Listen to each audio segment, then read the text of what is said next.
Maggie, honey, you're getting so forgetful lately. Maybe it's time we talk about other living arrangements.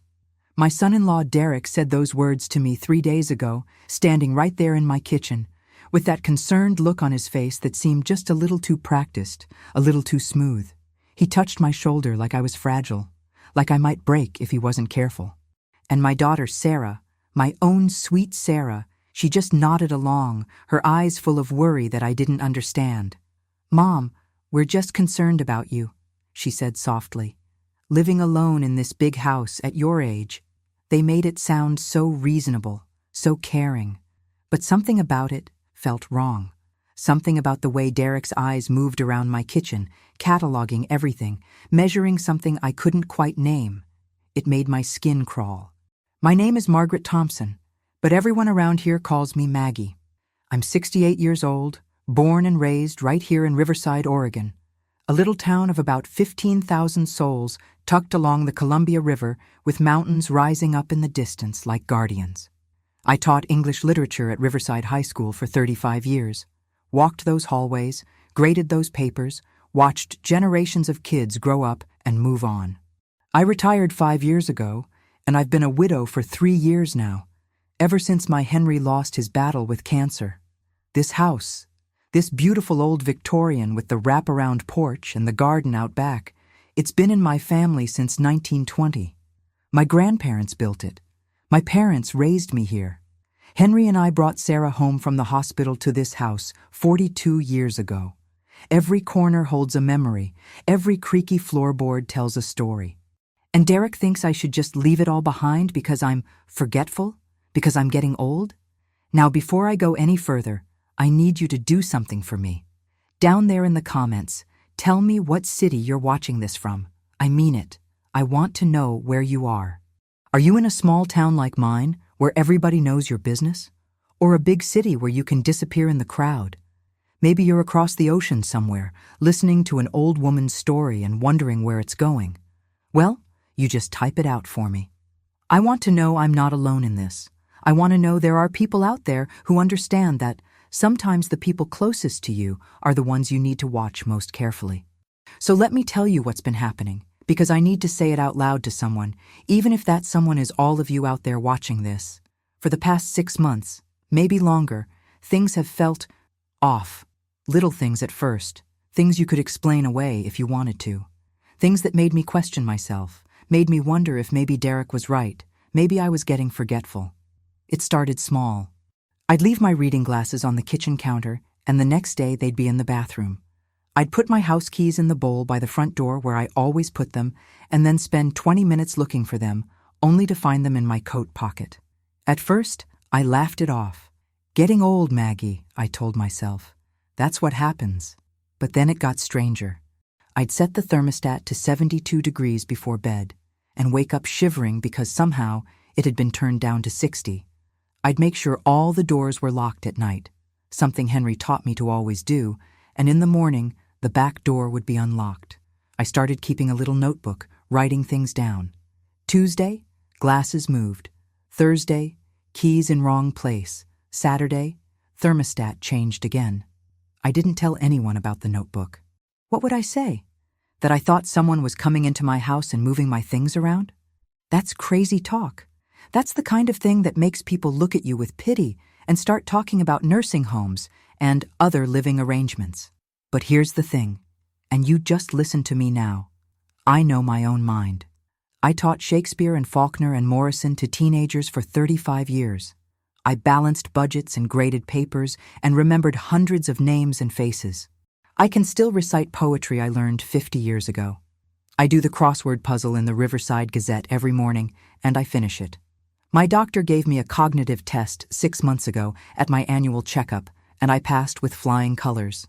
Dr. Patterson even joked that I was sharper than most of his younger patients.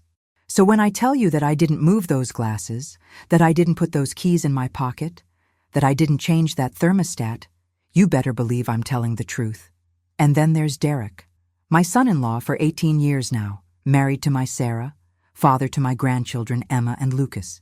He's always been polite, always cordial, but we've never been close. There's something about him that's always felt slippery to me, like trying to hold on to a fish. He works in IT, something with computers and networks that he's tried to explain to me a dozen times but never quite makes sense. He's one of those people who talks a lot without really saying anything, you know what I mean? All buzzwords and technical jargon. But lately, Derek's been coming around more. A lot more.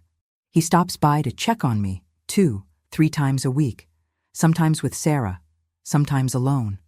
He offers to help with things I don't need help with, fixing the porch railing that isn't broken, updating my computer that works just fine, installing a new router because mine is outdated. Last month, he insisted on setting up one of those smart speaker things in my living room. "It'll be great, Maggie," he said with that smile of his. "You can ask it questions, play music, set reminders. It'll keep you company." I didn't want the damn thing, but Sarah got so excited about it that I didn't have the heart to say no.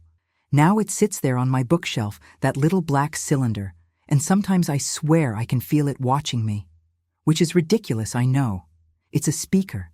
It doesn't have eyes, but still, there's something about it that makes me uncomfortable. And Derek, he's always asking about it when he visits. "Have you been using the speaker, Maggie? Is it working okay? You haven't unplugged it, have you?" Why would he care so much about a speaker? 2 weeks ago, Derek showed up with a gift, a digital picture frame. "For all your family photos, Maggie," he said, setting it up on my mantle without really asking. He spent an hour uploading pictures, connecting it to something called the cloud, whatever that means. He kept saying how I could see new photos automatically, how Sarah could send pictures directly to it. It seemed sweet at the time. But now that picture frame cycles through photos of my family, and sometimes I catch myself wondering, is it just showing pictures? Or is it doing something else? Am I being paranoid? Am I becoming the crazy old woman Derek wants everyone to think I am? 3 nights ago, I woke up at 2 a.m. to use the bathroom, and I could swear I heard footsteps downstairs. Soft, careful footsteps, like someone trying not to be heard. My heart was pounding so hard, I thought I might have a heart attack right there. I sat in my bed for 20 minutes, frozen, listening. But then the house went silent again. In the morning, I checked every door, every window, all locked. Nothing missing, nothing disturbed. I told myself it was just the old house settling, just my imagination running wild. But I couldn't shake the feeling that someone had been in my home while I slept. And yesterday, oh, yesterday, Sarah and Derek came for Sunday dinner, just like they do most weeks. Sarah made small talk, asked about my garden, told me about her students. But Derek barely said a word. He just sat there on my couch after dinner with his phone, typing away, his eyes occasionally flicking up to look around my living room like he was memorizing it. At one point, I caught him staring at the bookshelf where that speaker sits. He had this little smile on his face, satisfied, like a cat that caught a mouse. When they left, Sarah hugged me tight and whispered, "Mom, please think about what Derek said, about maybe finding a nice place where there are other people around. We just love you so much and want you to be safe." Safe from what? I wanted to ask. Safe from my own home? Safe from my own life? After they drove away, I stood in my doorway and watched their car disappear down Maple Street. The sun was setting behind the mountains, painting the sky pink and orange, and everything looked so peaceful, so normal. But I didn't feel peaceful. I felt like prey being circled by something I couldn't quite see. I went back inside and locked the door. I checked it 3 times. I walked through my house, this house that I know better than my own heartbeat, and I couldn't shake the feeling that something was watching me. And the worst part? I was starting to doubt myself. Maybe I was forgetful. Maybe I was losing my mind. Maybe Derek was right. But then this morning, something happened that changed everything. Something that made me realize I wasn't crazy after all. Something that made me understand that the danger wasn't in my mind. It was real, and it was closer than I ever imagined. This morning started like any other Monday. I made my coffee, strong and black, the way Henry used to make it, and I sat down at the kitchen table with the Riverside Gazette and my crossword puzzle. The morning light was coming through the lace curtains, and everything seemed normal, peaceful even. But then I noticed something on my kitchen counter that made my blood run cold. My pill organizer was open. You know the kind I'm talking about, those plastic containers with the days of the week labeled on each compartment. I fill it every Sunday night, religiously. Same routine I've had for years. Blood pressure medication, vitamins, that little baby aspirin Dr. Patterson insists I take. I'm careful about it because Henry used to tell me, "Maggie, your health is the only wealth that matters." So I take my pills seriously. I know what goes in each day. I know exactly how many pills should be in each compartment. But this morning, Monday's compartment was already empty. Completely empty. And I hadn't taken my pills yet. I stood there staring at that empty compartment for what felt like an hour. My hands started shaking. Had I taken them already and forgotten? Was Derek right about me? Was I losing my mind after all? I sat down hard in one of my kitchen chairs and tried to remember.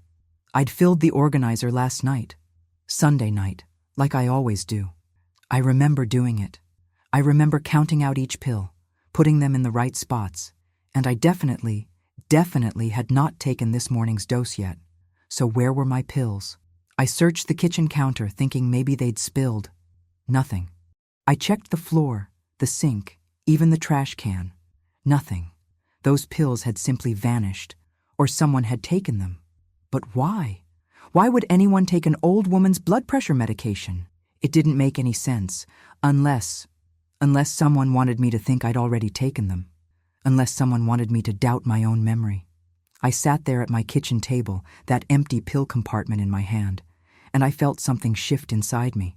Fear, yes, but also something else. Anger. Because I knew with absolute certainty that I had not taken those pills. And if I didn't take them, then someone else did. Someone had been in my house. Someone had touched my things.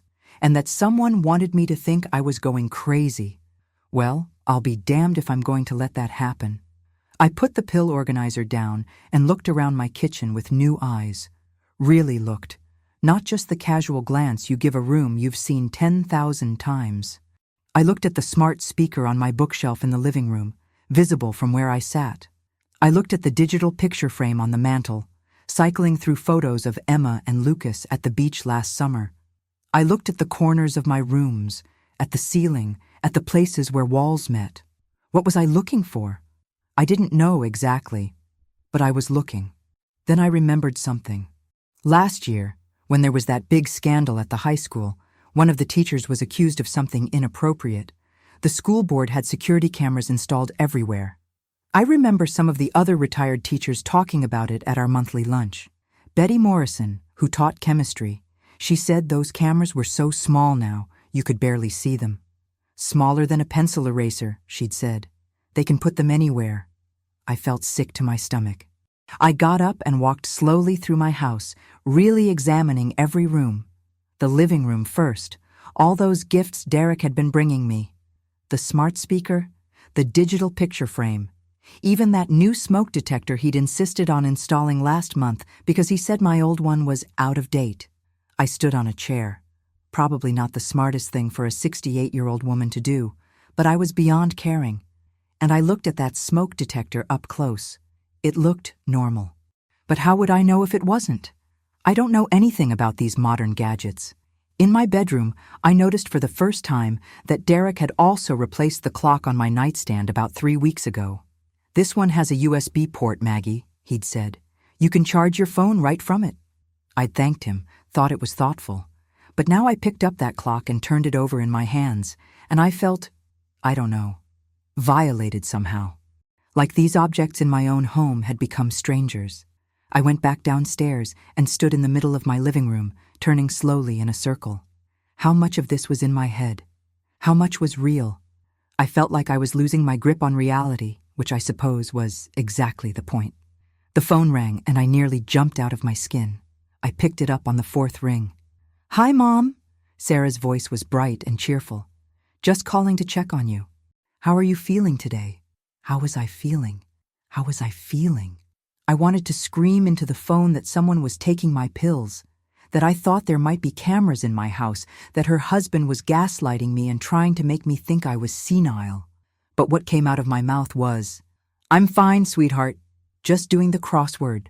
"That's good," Sarah said, and I could hear the relief in her voice. Listen, Mom, Derek and I were talking, and we really think you should consider looking at some of those senior living communities. Just to look, you know? No pressure. They have really nice ones now, with activities and other people your age. You wouldn't be so alone. My grip tightened on the phone.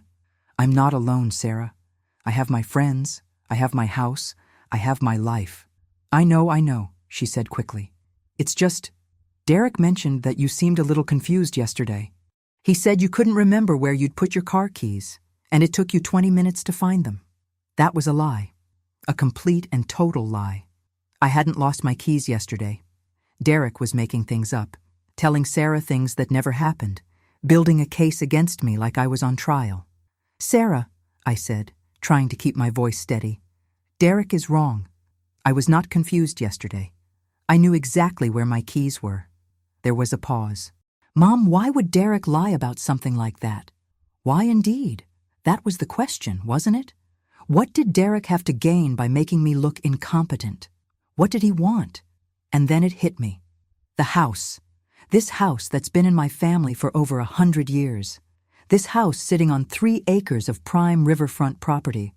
This house that's worth more than I probably realize. I'd heard talk at the grocery store about developers wanting to build along the river, fancy condos for people from Portland who wanted weekend places. How much would this property be worth to the right buyer? Mom, you still there? I'm here, I said. Sarah, honey, I need to go. I have something on the stove. I didn't have anything on the stove, but I needed to get off that phone before I said something I couldn't take back. Before I accused my daughter's husband of… What? What was I even accusing him of? I had no proof, just missing pills and a bad feeling and a lot of expensive gifts that suddenly seemed sinister. After I hung up, I sat down on my couch and tried to think clearly.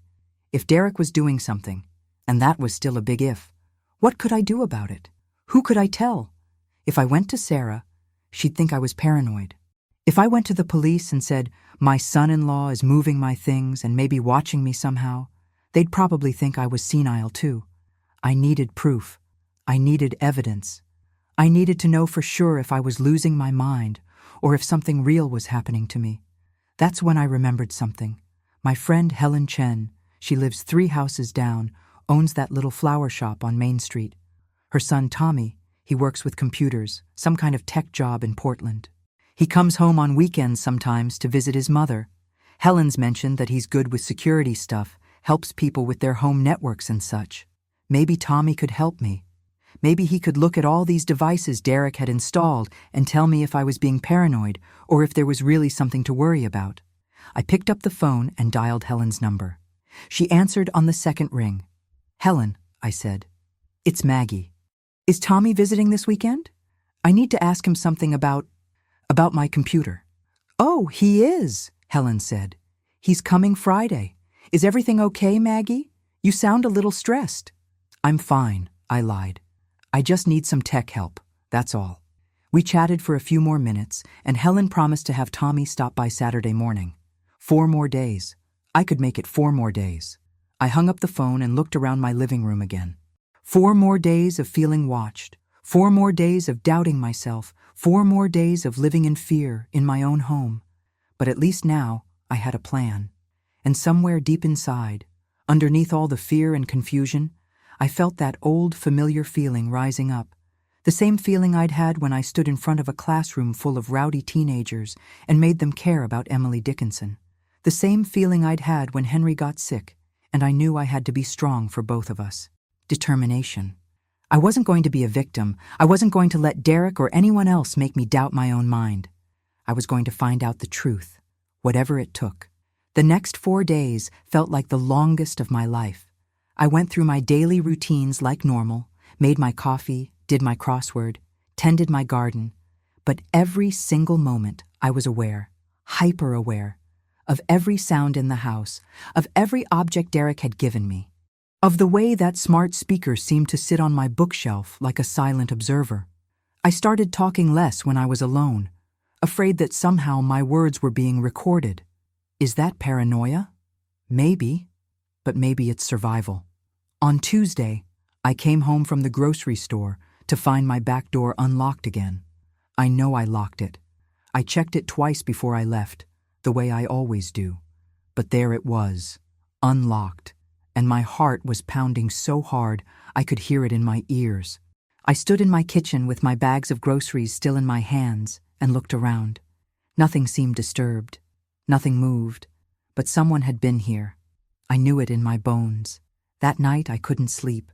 I lay in bed staring at the ceiling, listening to every creak and groan of my old house. Around midnight, I heard it again.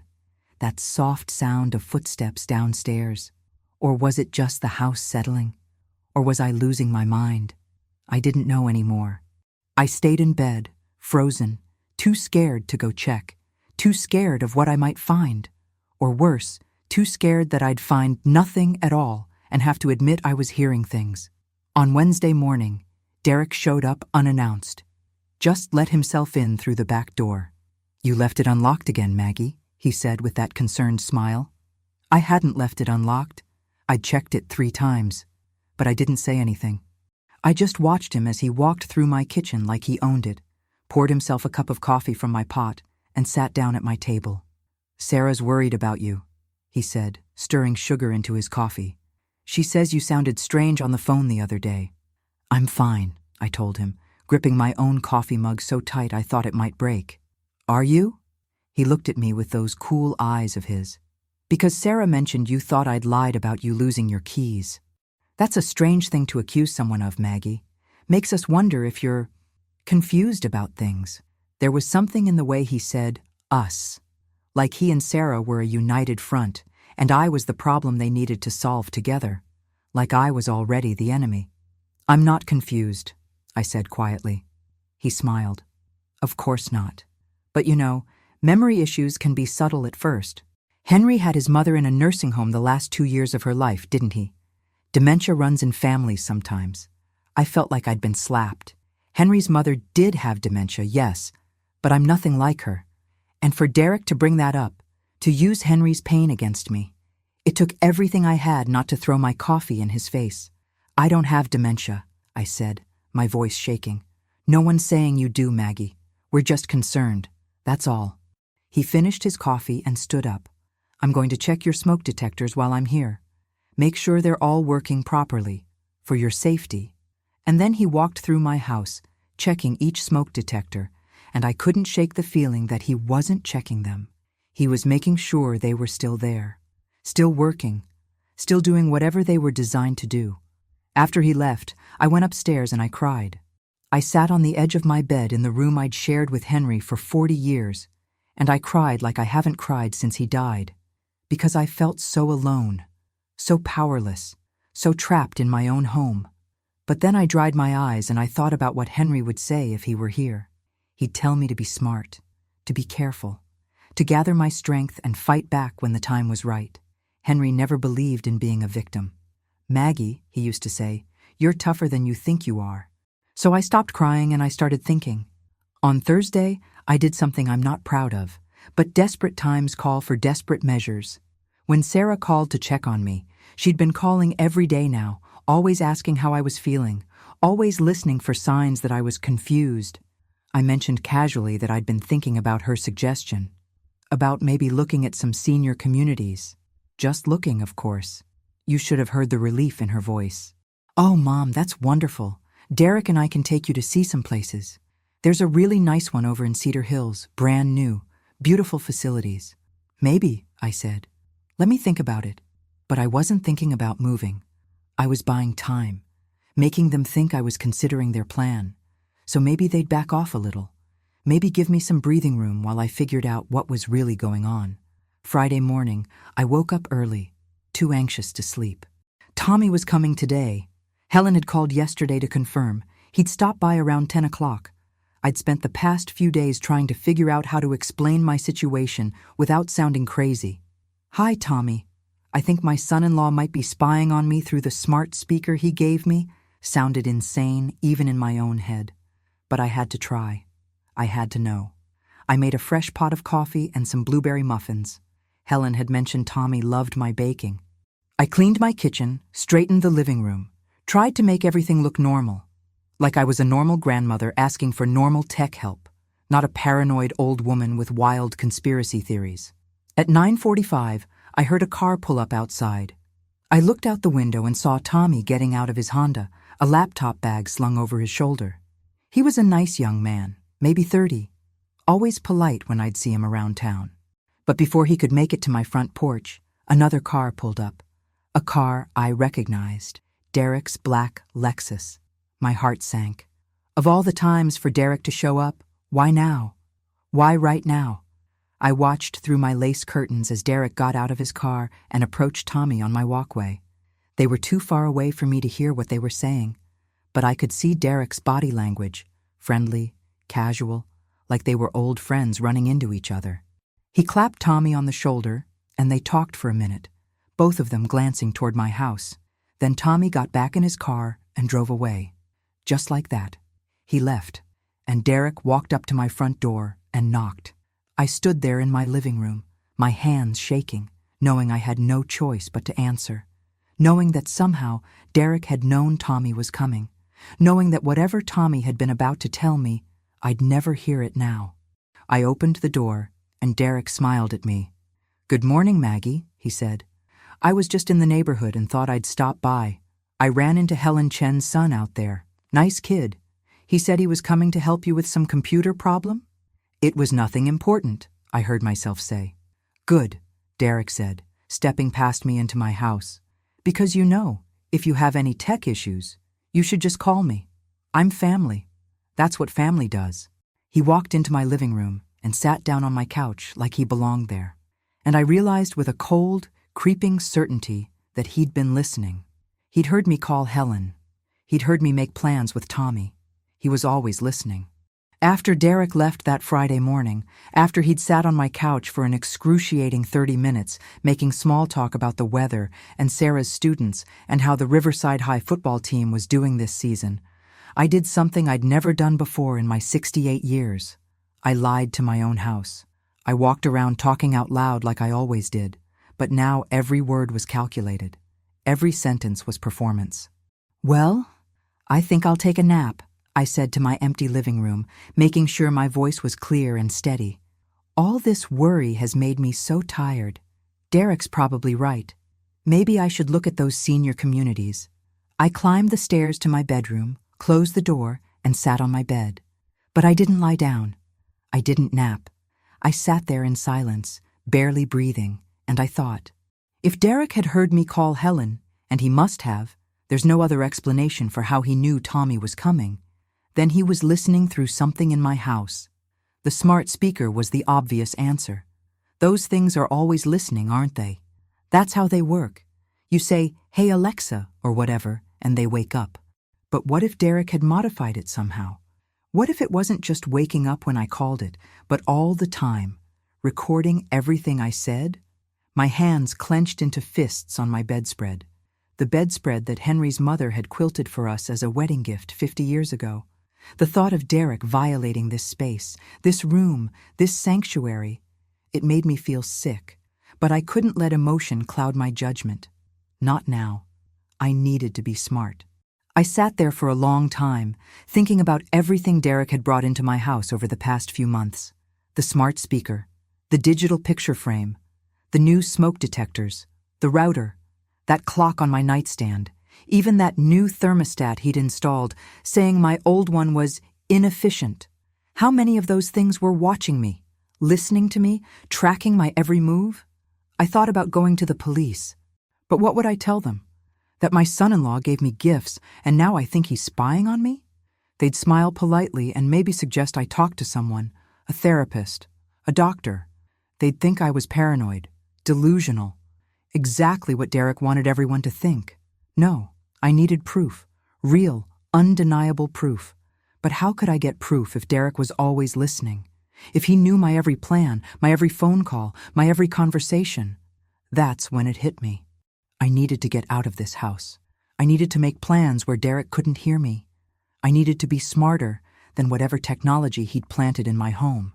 I looked at the clock, the one Derek had given me, and a chill ran down my spine. Was that clock watching me right now? Was there a camera hidden in it, recording me as I sat here on my bed? I stood up quickly, feeling exposed, feeling violated in ways I couldn't quite put into words. I walked to my closet and pulled out my old cardigan, the blue one that Henry always said brought out my eyes. I put it on slowly, deliberately, and then I did something that felt ridiculous but necessary. I walked back to that clock, and I turned it to face the wall. If there was a camera in there, it wouldn't see anything now but wallpaper. Then I went downstairs, grabbed my purse and car keys, and I spoke clearly to the house. I'm going to the library, need to return some books. It was Saturday. The library was open until 4, and unlike my house, the library wasn't bugged with Derek's devices. I drove the 10 minutes to downtown Riverside, parked in front of the old brick library building that had been there since 1952, and I walked inside. Mrs. Patterson was at the desk. She'd been the head librarian for as long as I could remember, must be close to 80 now, but sharp as a tack. "Maggie Thompson," she said warmly. "Haven't seen you in a few weeks. How are you doing, dear?" "I'm well, Patricia," I lied. "Actually, I was wondering if I could use one of the computers. My internet's been acting up at home." "Of course. You know where they are. Back corner, take your pick."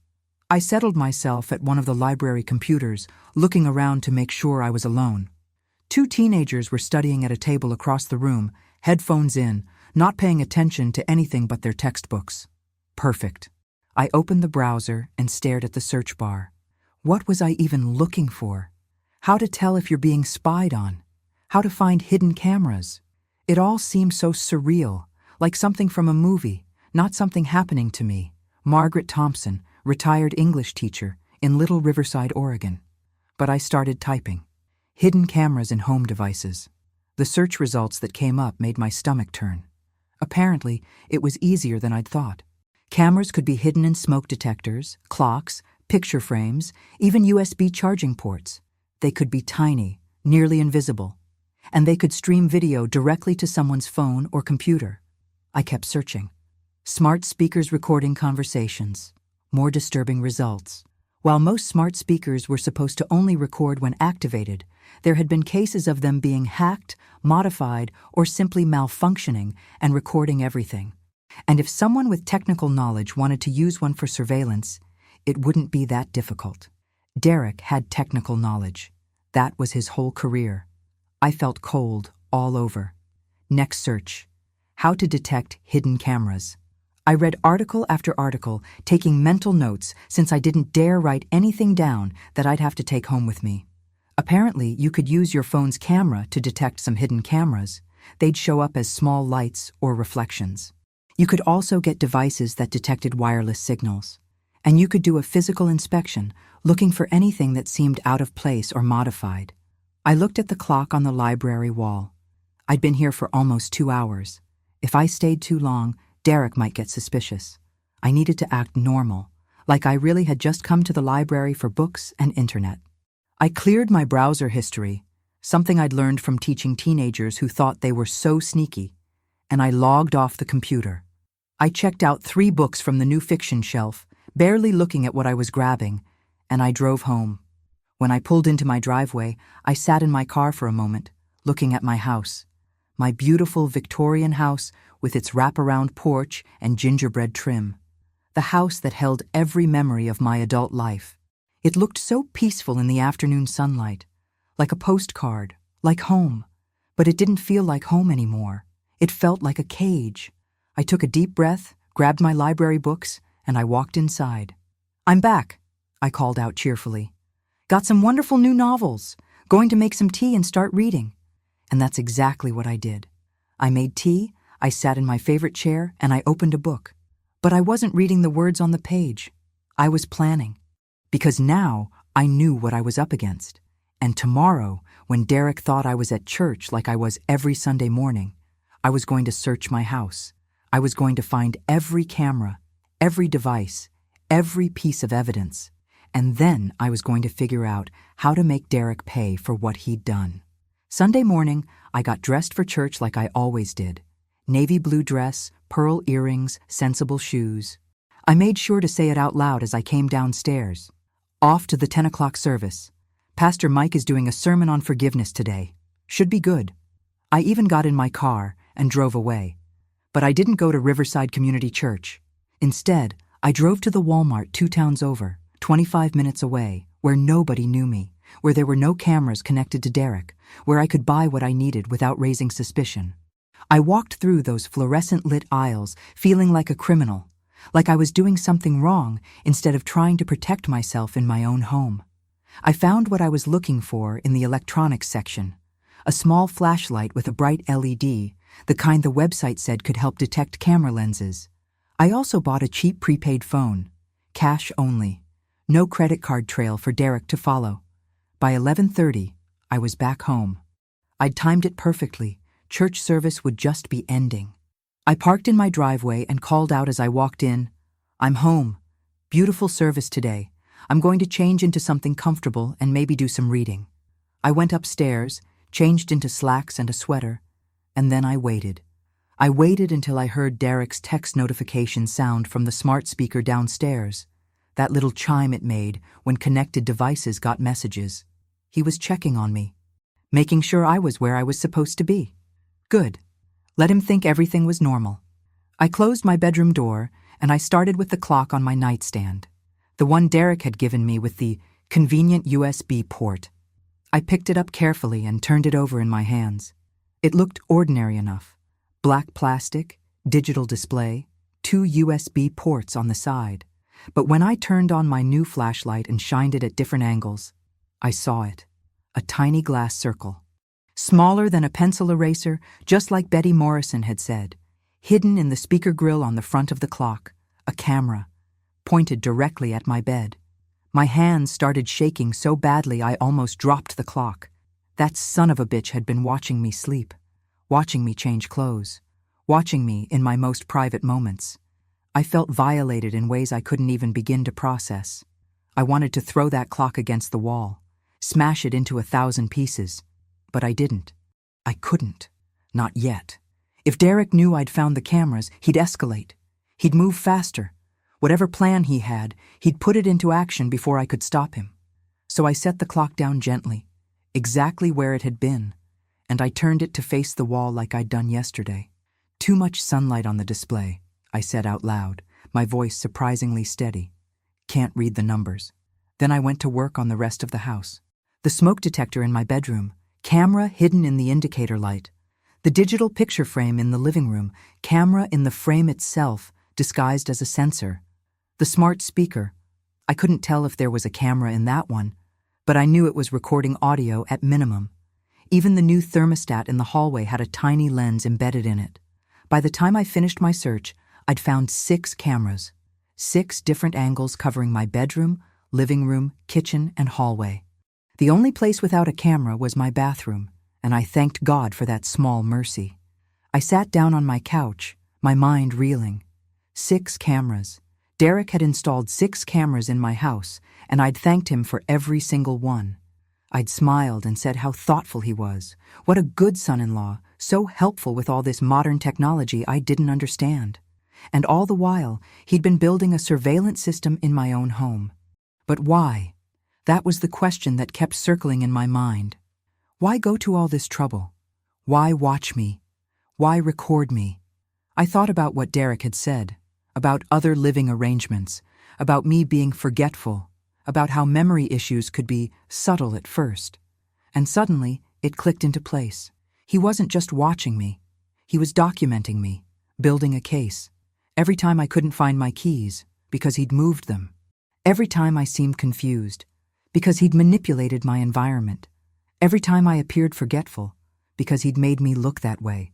He was creating evidence that I was incompetent, that I couldn't take care of myself, that I needed to be put somewhere safe. And once he had me declared incompetent, once he got power of attorney or guardianship or whatever legal thing he was planning, he'd have control of everything. My house, my savings, my life. Then he could sell this property for whatever it was worth. Probably close to $1 million with the riverfront location. And I'd be stuck in some nursing home while he and Sarah lived off my money. Except Sarah didn't know. I was sure of that now. My daughter wasn't cruel. She wasn't calculating. She was just trusting her husband, believing his lies about her mother's declining mental state. Derek was manipulating both of us. I pulled out the prepaid phone I'd bought and stared at it. I needed to call someone, but who? Who would believe me? Who could I trust? Not the police. Not yet. I needed more than just cameras. I needed proof of Derek's intent. I needed to catch him in the act of his manipulation. I needed to be smarter than I'd ever been in my life. I stood up and walked to the kitchen, speaking clearly for Derek's benefit. I think I'll make myself some lunch. Maybe soup. It's a bit chilly today. But inside, my mind was racing. I had found the cameras. I knew what Derek was doing. Now I needed to figure out how to turn his own trap against him, and I needed to do it before he realized I knew the truth. Monday morning, I did something I hadn't done in 3 years. I went to visit Henry's grave. I told my house, told Derek's cameras, that I was going to the cemetery to bring flowers. "It's been too long," I said, arranging fresh roses in a vase. "I need to talk to Henry. I always feel better after I visit." It wasn't a lie. I did need to talk to Henry. But more importantly, I needed to be somewhere Derek couldn't hear me, somewhere I could use my prepaid phone without him knowing. Riverside Cemetery sits on a hill overlooking the Columbia River, peaceful and quiet, with old oak trees providing shade over the headstones. I parked my car and walked to Henry's grave, carrying my roses and my purse with the secret phone hidden inside. The morning was cool and foggy, the kind of October day that makes you pull your sweater tight. I knelt down and placed the roses in the bronze vase at Henry's headstone. Margaret Ann Thompson, beloved wife and mother. It would say someday next to his name, but not yet. Not if I could help it. Not until I'd lived a full life on my own terms. "Oh, Henry," I whispered, running my fingers over his name carved in granite. "I wish you were here. You'd know what to do." But Henry wasn't here. I was alone, and I had to be strong enough for both of us. I sat down on the grass next to his grave, and I pulled out the prepaid phone. My hands were shaking as I dialed the number I'd memorized last night after looking it up at the library on their computer. "Riverside Police Department, how may I direct your call?" "I need to speak with Officer Rachel Kim, please," I said quietly. Rachel Kim had graduated from Riverside High 15 years ago. I'd taught her junior English class. She'd been a sweet girl, smart and driven, always talking about wanting to help people. She'd become a police officer, and I'd see her around town sometimes, always friendly, always asking how I was doing. If anyone at the police department might listen to me, it would be Rachel. "May I ask who's calling?" "Margaret Thompson. Tell her it's Mrs. Thompson, her old English teacher." There was a pause, some hold music, and then Rachel's voice came on the line. "Mrs. Thompson, is everything okay?" I closed my eyes. How did I even begin to explain this? "Rachel, honey, I need to talk to you about something serious. But I can't do it at my house, and I can't do it at the station. Can you meet me somewhere? Somewhere private?" There was a long pause. "Mrs. Thompson, are you in danger?" "I don't know," I said honestly. "Maybe? But I need someone to listen to me, and I need someone who won't think I'm just a confused old lady." "I would never think that," Rachel said firmly. "Where are you right now?" "The cemetery, visiting Henry. I'm off duty at 3 o'clock. Can you meet me at Riverside Park? The picnic area near the river trail? It's usually pretty empty on Monday afternoons." "Yes," I said, relief flooding through me.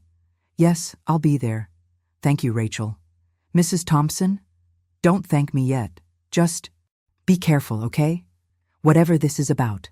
After we hung up, I sat there by Henry's grave for a long time.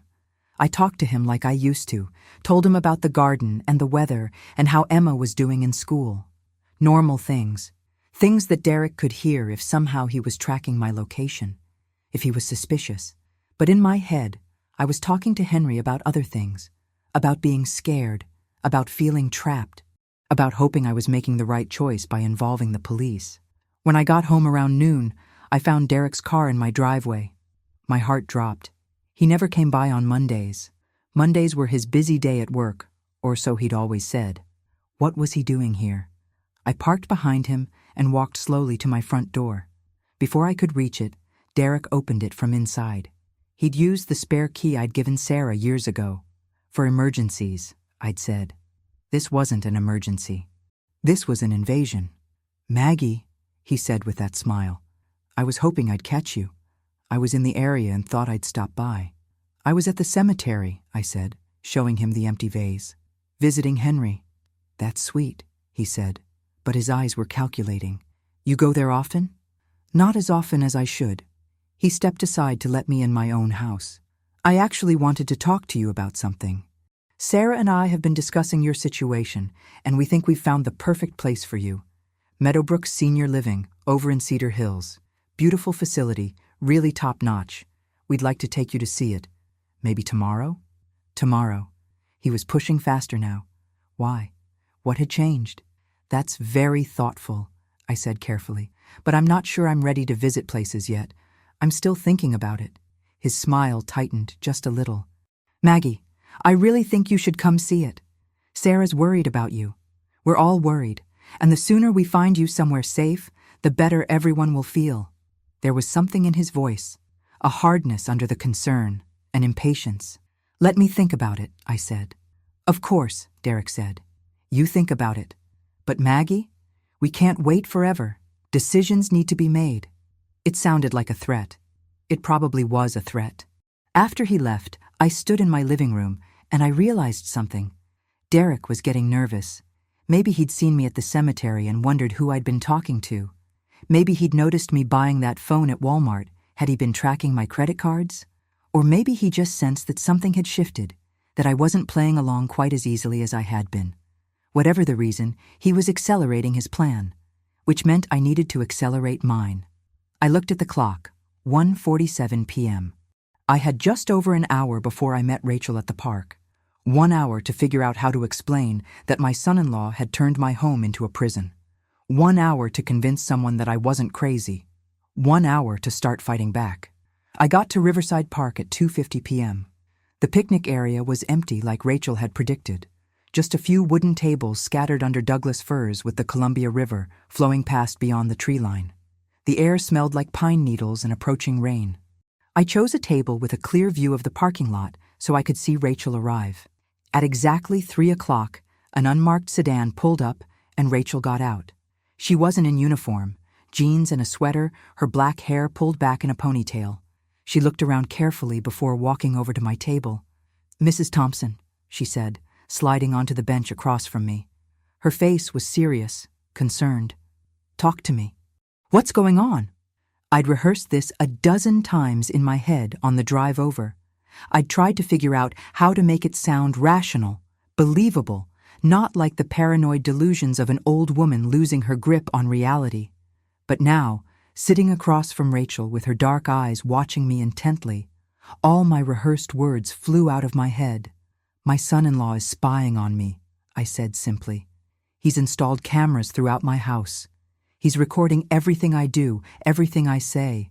And I think he's trying to have me declared mentally incompetent so he can take control of my property." Rachel didn't laugh. She didn't look skeptical. She just nodded slowly and said, "Tell me everything, from the beginning." So I did. I told her about the things that started moving, the pills that disappeared, Derek's increasing visits and his gifts of technology, the door I knew I'd locked that was suddenly unlocked, the footsteps in the night, the way Derek had intercepted Tommy, the conversation about other living arrangements, and finally, finding the cameras, 6 of them, hidden in devices throughout my home. Rachel listened without interrupting, occasionally taking notes in a small notebook she'd pulled from her jacket pocket. When I finished, she was quiet for a long moment. "Mrs. Thompson," she said finally, "do you still have the cameras in place? You haven't removed them or confronted Derek about them?" "No," I said. "I didn't touch them. I was afraid if he knew I'd found them, I don't know. Move faster. Do something drastic." "That was smart," Rachel said. "Really smart. Because what you're describing, it's illegal. Surveillance in someone's home without their consent, especially in private areas like a bedroom, that's a crime in Oregon. But we need to be careful about how we proceed." She leaned forward, her voice dropping lower even though we were alone. "Here's the problem. Derek is married to your daughter. He's been helping you with technology. By your own admission, you let him set up these devices. A defense attorney could argue you gave implicit consent. It would be your word against his about whether you knew the cameras were there. My heart sank. So I can't do anything? He can just keep spying on me and there's nothing. I didn't say that, Rachel interrupted gently. I said we need to be careful. What we need is evidence of his intent. We need to prove he's using this surveillance as part of a larger plan to defraud you or harm you. Do you have anything? Documents he's tried to get you to sign? Communications with anyone about selling your property? Anything concrete? I shook my head slowly. No, just his words. His suggestions about moving me to a senior home. His comments about me being forgetful. Rachel tapped her pen against her notebook, thinking, Okay, here's what I'm going to do. First, I'm going to document everything you've told me today in an official report. Not an arrest report, not yet, but a record that you came to me with these concerns. That protects you. It establishes a timeline. And then? I asked. Then I'm going to talk to someone I know. A detective who specializes in elder abuse and fraud. Her name is Detective Lisa Morrison. She's based in Portland, but she consults with smaller departments like ours. If Derek is planning what you think he's planning, she'll know how to build a case. How long will that take? I asked, and I heard the desperation in my own voice. Rachel's face was sympathetic. I don't know. Could be days. Could be weeks. These things take time to do properly, to make sure everything is legal and will hold up in court. I don't know if I have weeks, I said quietly. Derek was at my house today. He's pushing me to visit that senior home tomorrow. He's getting impatient. Rachel reached across the table and squeezed my hand. Mrs. Thompson, listen to me. You are not helpless here. You are a property owner. You have rights. Derek cannot force you to go anywhere or sign anything you don't want to sign. Do you understand me? I nodded, but my throat was tight with unshed tears. If at any point you feel unsafe, you call 911. You call me. She pulled out a business card and wrote another number on the back. That's my personal cell. You can call me anytime, day or night. And if Derek tries to forcibly remove you from your home or threatens you in any way, that's kidnapping or assault, and we can arrest him immediately. What about Sarah? I asked. My daughter. She doesn't know what he's doing. She thinks he's helping me. Rachel's expression softened. That's complicated. Eventually, she's going to have to know the truth. But right now, I'd suggest you don't tell her. If Derek suspects we're investigating him, he might destroy evidence. He might change tactics. The less people who know, the better. We talked for another 20 minutes. Rachel asked me detailed questions about the cameras, where they were, what they looked like, when Derek had installed them. She asked about my finances, my medical history, anything Derek might try to use against me. By the time we finished, the sky had clouded over completely and it was starting to drizzle. Go home, Rachel said as we walked to our cars. Act normal. Don't let Derek know anything has changed. Can you do that? I've been doing it for days now, I said with a bitter smile. I'm getting good at lying to my own house. You're doing great, Mrs. Thompson. You're one of the strongest people I know. She paused by her car. And Mrs. Thompson? For what it's worth, I believe you. Every word. I drove home through the rain, those 4 words echoing in my head. I believe you. When was the last time someone had said that to me? When was the last time I'd felt like someone was on my side? When I pulled into my driveway, I saw Sarah's car parked in front of my house. My daughter was sitting on my porch steps, waiting for me, and she'd been crying. Whatever was coming next, it was happening now.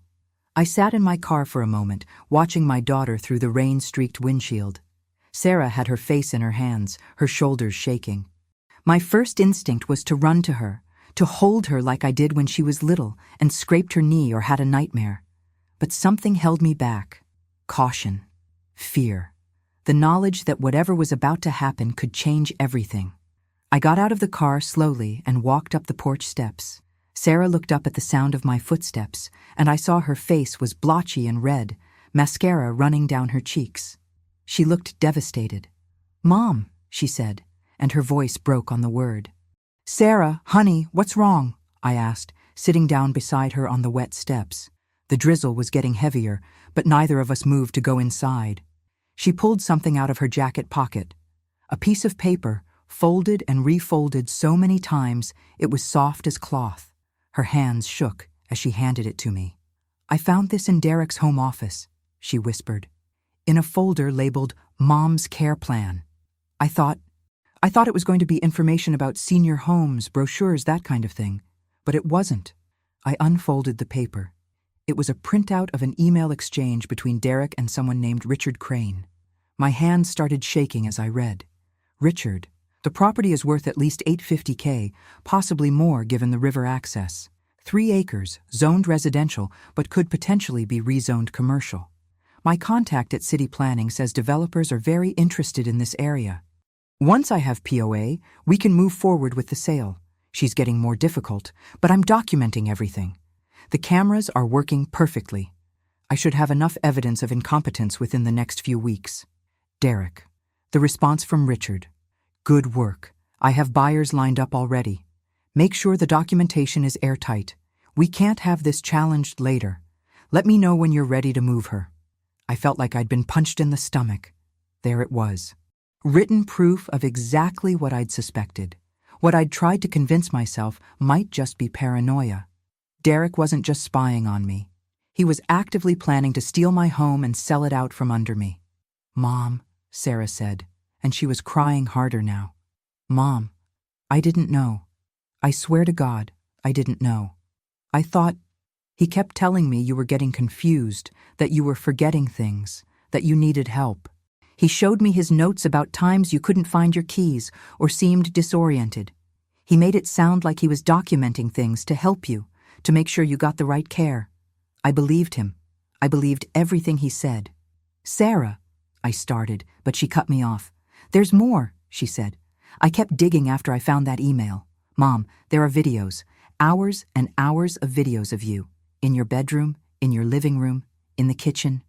He has them all saved on his computer, organized by date.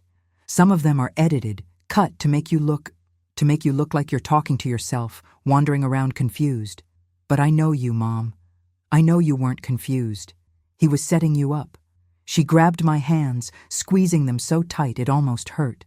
"I confronted him, an hour ago. I showed him what I found, and I asked him to explain. And you know what he said?" Her voice was bitter, angry. "He said I was overreacting, that it was all for your protection, that you'd thank him eventually when you were safe in a nice facility, and we didn't have to worry about you hurting yourself. He actually said that, like he was the hero in this story." "Where is he now?" I asked quietly. "I don't know. I left. I told him I needed time to think, but really I just needed to get away from him. I came straight here." She looked at me, her eyes pleading. "Mom, what do we do? He's my husband. He's Emma and Lucas's father. But what he's doing to you, it's evil. It's criminal." I took a deep breath. This was the moment. I could tell her about Rachel, about the police investigation, about everything I'd discovered. Or I could protect her a little longer, keep her out of it until I knew how this was going to play out. But Sarah had found the truth herself. She'd chosen me over Derek. She deserved to know everything. "Sarah," I said, "there's something I need to tell you. I already knew about the cameras. I found them days ago, and I went to the police this afternoon." Her eyes widened. "You what?" "I met with Rachel Kim. Remember her? She was in my junior English class years ago. She's a police officer now. I told her everything, and she's helping me build a case against Derek." Sarah stared at me for a long moment, and then suddenly she started laughing. Not happy laughter, but the kind of laughter that comes when things are so awful you don't know how else to react. "Of course you did. Of course you already figured it out. You're Margaret Thompson. You taught high school English for 35 years. You didn't get through that without learning how to spot a liar." "I should have told you sooner," I said, "but I didn't know if you'd believe me. I didn't know if Derek had already convinced you I was losing my mind." "He almost did," Sarah admitted. "Mom, I'm so sorry. I'm so sorry I doubted you. I should have trusted my own mother over—" She couldn't even finish the sentence. We sat there on the porch in the rain, holding hands, and I felt something shift. For weeks I'd felt alone, isolated, like I was fighting this battle by myself. But now Sarah knew. Now I had my daughter back. "What happens now?" Sarah asked finally. I looked at my house, at the cameras I knew were inside, at the home that had been turned into a trap. Now, I said, we make sure Derek pays for what he's done. But Sarah, this is going to get ugly. Really ugly. Are you ready for that? She wiped her eyes, and when she looked at me, I saw something I hadn't seen in her face in a long time. Strength, determination. My daughter, the fighter I'd raised her to be. I'm ready, she said. Let's take him down. For the first time in weeks, I smiled. A real smile. Because Derek had made one fatal mistake. He'd underestimated both of us. Sarah and I went inside, both of us soaking wet from the rain. I made tea while she called Rachel Kim from my prepaid phone. Within an hour, Rachel was at my kitchen table with Detective Lisa Morrison from Portland, a woman in her 50s with sharp gray eyes and the no-nonsense manner of someone who'd seen every kind of human ugliness and wasn't shocked by any of it anymore. Mrs. Thompson, Detective Morrison said after Sarah showed her the printed emails, this changes everything. With this documentation of intent, combined with the illegal surveillance, we have enough for a warrant. We can seize Derek's computers, his phone, all the camera equipment. We can charge him with multiple felonies. How long will that take? Sarah asked. Her voice was steady now, angry rather than sad. My daughter had found her spine. I can have a warrant by tomorrow morning, Morrison said. But here's what I'd recommend instead. She leaned forward, and I could see the strategy forming in her mind. We let Derek make his move. We let him think he's winning. Then we catch him in the act. What do you mean? I asked. Rachel jumped in. Derek doesn't know we have the emails. He doesn't know Sarah found them.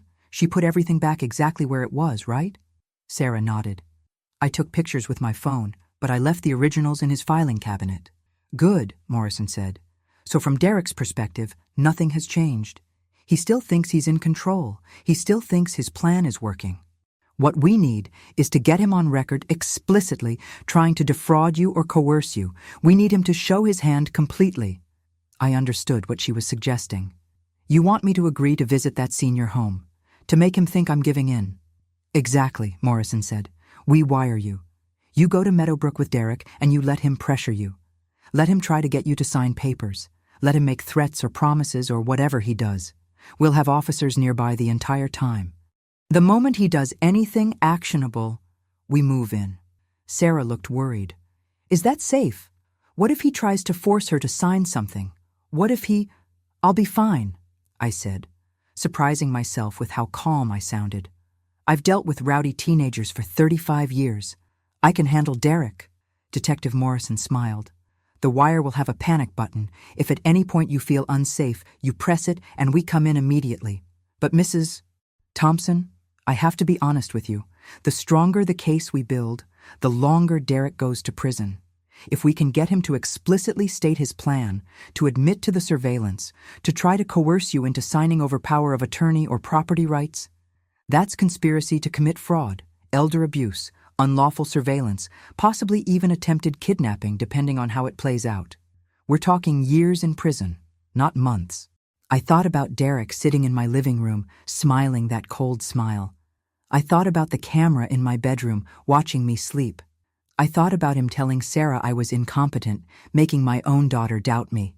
I thought about those emails, casually discussing selling my home like it was already his. Let's do it, I said. Let's catch him. We spent the next 2 hours planning. Sarah would go home and act normal, pretend she'd never found the emails. She'd tell Derek that she'd talked to me, that I seemed more open to the idea of visiting Meadowbrook. Tomorrow, Tuesday, Derek would come get me and I'd agree to go look at the facility. Rachel and Morrison would be in an unmarked car in the parking lot. I'd wear the wire under my cardigan, and we'd see just how far Derek was willing to go. After the detectives left, Sarah and I sat at my kitchen table in the quiet house. The cameras were still there, still recording, but now instead of feeling violated, I felt a strange sense of power. Derek thought he was watching me. He had no idea I was setting him up. Mom, Sarah said softly, what about Emma and Lucas? What do I tell them? My grandchildren. God, I hadn't even thought about how this would affect them. Emma was 16, old enough to understand. Lucas was only 12. The truth, I said. Eventually, but not yet. Not until this is over. Right now, they need to think everything is normal. Can you do that? Sarah's eyes filled with tears again. I've been doing it for weeks, apparently. Pretending everything was fine while my husband was… She couldn't finish. He fooled both of us, I said gently. But we're going to make sure he doesn't fool anyone else, ever again. After Sarah left, I walked through my house one more time, looking at each camera. The clock in my bedroom, the picture frame in the living room, the smoke detectors, all of Derek's gifts. I hope you're watching, I said out loud, speaking directly to the cameras. I hope you're feeling real proud of yourself right now, Derek. Because tomorrow, everything changes. I went to bed that night and actually slept.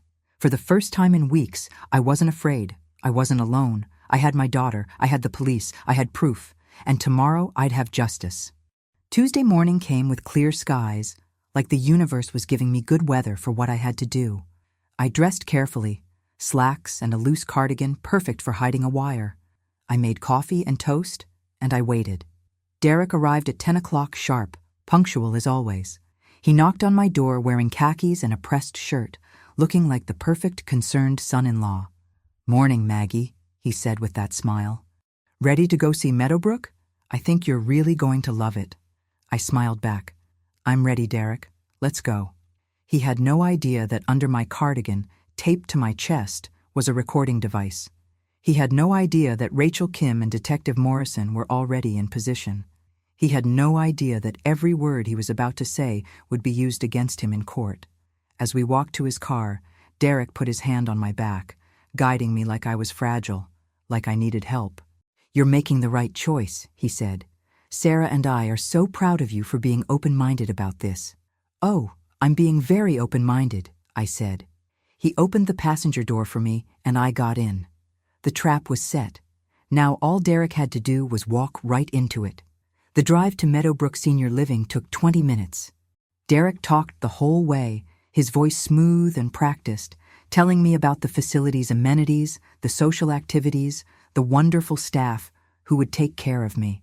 He made it sound like a vacation resort instead of what it really was, a prison he was trying to lock me into. "You'll have so much more peace of mind, Maggie," he said, glancing over at me. "No more worrying about maintaining that big old house. No more being alone. Sarah and I can visit whenever you want." I just nodded and smiled, my hand resting near the panic button hidden in my pocket. Meadowbrook was exactly what I expected, sterile and depressing despite its cheerful paint colors and forced flower arrangements. Derek led me through the lobby, past elderly residents sitting in wheelchairs, past the smell of antiseptic and overcooked vegetables. A woman named Janet gave us the tour, showing us the cozy rooms that were barely bigger than a closet, the recreation center with its puzzle tables and TV blaring game shows. "What do you think?" Derek asked when Janet excused herself to get some paperwork. We were alone in a small office, and I saw something shift in his expression.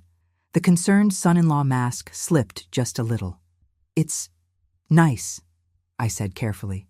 "Nice enough to make this your home." He pulled a folder from his briefcase. "I actually brought some paperwork with me, just in case you were ready to move forward. Nothing major, just a power of attorney form so Sarah and I can handle the financial arrangements for you. Make things easier." There it was, the trap springing. "Power of attorney?" I asked, playing confused. "What does that mean exactly?" Derek's smile widened. "It just means we can help you manage your affairs. Pay your bills, handle the sale of your property." "Sale?" I interrupted. "Who said anything about selling my house?" "Well, Maggie, you'll need to fund your care here. The house is just sitting empty, and honestly, it's worth a lot of money.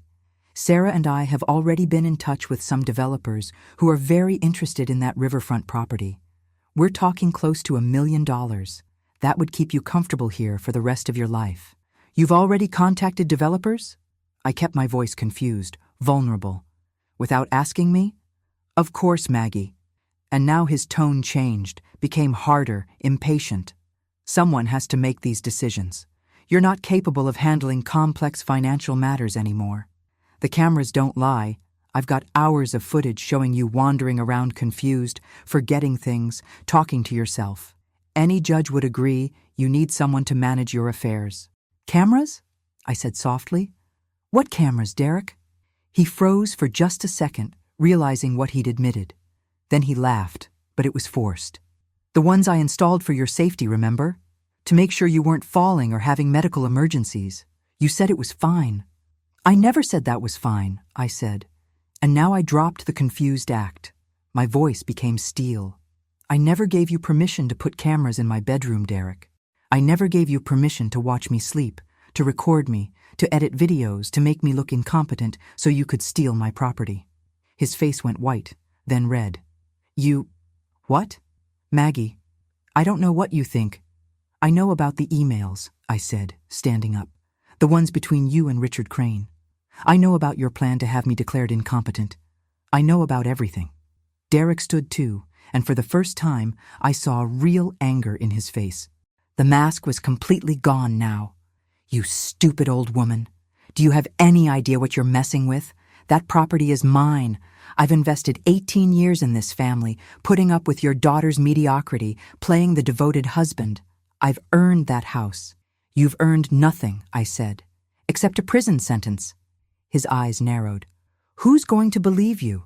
A confused old lady who can't even remember where she put her pills? I have evidence, Maggie. Hours and hours of you looking senile. You think anyone will... The door burst open. Detective Morrison came in first, followed by Rachel Kim and 2 uniformed officers. Derek Walsh, Morrison said, her voice carrying the weight of authority. You're under arrest for conspiracy to commit fraud, elder abuse, and unlawful surveillance. You have the right to remain silent. I watched Derek's face as they handcuffed him. Watched the rage, the disbelief, the moment he realized he'd lost. He looked at me, and I saw something I'd never seen before.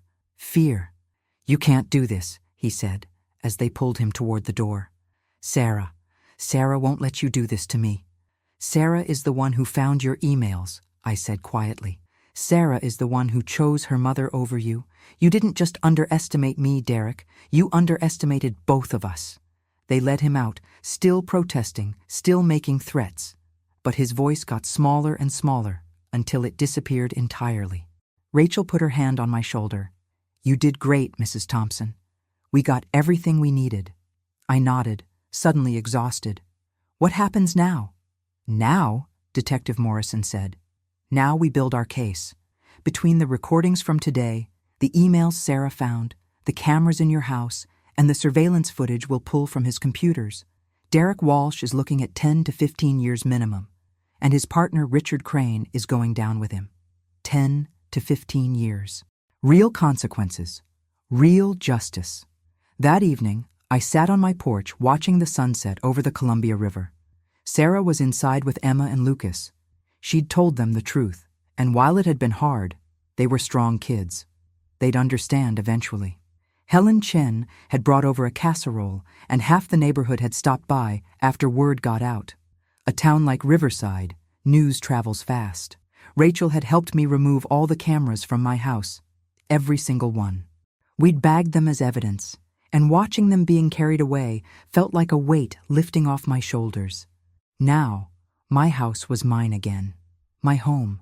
I thought about everything that had happened, everything I'd learned, about how the people you trust most can betray you in ways you never imagined, about how easy it is to make someone doubt their own mind, their own reality, about how important it is to trust yourself even when everyone else is telling you you're wrong. But I also learned that I'm stronger than I thought, that asking for help isn't weakness, it's survival, that justice might take time, but it's worth fighting for. I'm 68 years old, Margaret Thompson, retired English teacher, widow, mother, grandmother, survivor, and I'm still here, in my house, living my life on my own terms. Derek thought he could steal that from me. He thought he could make me disappear, erase me, profit from my erasure. He was wrong. Now, before I finish this story, I want you to do something for me one last time. Down there in the comments, tell me what city you're watching from. Tell me your story if you have one. Tell me if you've ever had to fight for what was yours. Tell me if you've ever had to be stronger than you thought possible. Because we're all fighting our own battles. And sometimes, knowing we're not alone in the fight, That makes all the difference. Derek is in jail awaiting trial. My house is still mine. My family is healing. And me? I'm doing just fine. Better than fine, actually. I'm free.